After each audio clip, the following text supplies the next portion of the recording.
I'm Blue Allen. I'd like to talk to you today about stopping and rating.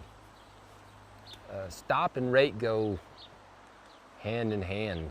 I feel like if you can't go stop your horse, you don't have a lot. Stopping is a pretty important tool. And I understand, in our discipline that there's a lot to the sliding stop. We want our horses to stop real hard. I understand that you guys don't necessarily need that in your event, but wouldn't it be nice if you were in a live or die situation and you wanted to stop your horse? So let's talk a little bit about just what goes into the stop, and also the ability to be able to take a hold of them and rate.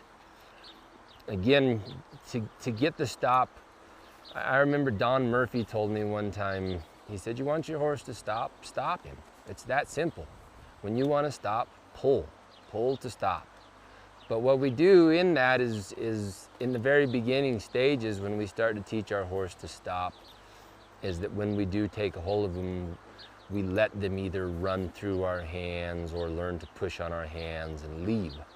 So when you start to teach the stop or go back to work on the stop, we're going to go back to the same basic circles, walking a circle, walking forward into their face.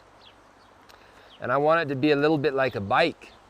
So if I pedal the bike, pedal the bike, pedal the bike, pedal the bike, when I quit pedaling the bike, my horse is already drove to the front of his face.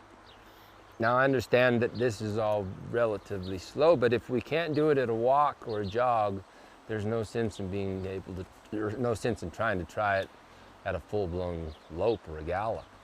So don't be afraid to go back and work on your horse at a walk or a jog and just get these basic stop positions. So again, I want to make sure that when I jog up here, if I push my horse forward into my hand, I'm going to drive him from his hip to his mouth, so that when I get ready to get up here, all I've got to do is set and let him find the stop. It's not that our hands take a great big pull, but we ride them to our hands and we set. Our cue to our horses in the stop or in the rate is when I start to set. He has to know, and he has to be allowed the time to realize that I'm going to pick up on him and that I'm going to take a hold of him. If I need to, if I jog around and my horse simply does miss my cue or misreads what I'm trying to convey to him, there is nothing wrong with me setting my hand and being firm and saying, I need you to find your way back off of here, and back him up off of it. Because I can't teach him to stop if he's leaning and pushing through my hands. He's got to be yielding to that pressure in his mouth to find his way back off of it for me. I'm there to help him and teach him that's where he needs to find his way back off of. The other thing that we tend to forget is that we have to work on that face or them going to their stop by being able to ride them forward and into it. We can't work on the head position in the headset if we don't teach them they can go forward and into it. But make your horses have the ability to stop. When you wanna stop, you should feel like you can stop at any given time. And there's nothing wrong with having to pull on them to stop them. Where it is important is to make sure you give them a reward after they have stopped their feet or slowed their feet down.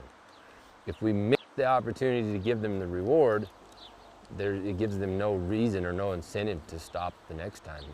I always tell people, you can lie to your girlfriend and you can lie to your wife, but don't ever lie to your horse. And if you lie to them once or twice, pretty soon they've got the idea that you don't mean what you're conveying to them. You're not going to carry through. So I hope that helps, and I hope that you teach your horses to stop better and also rate better.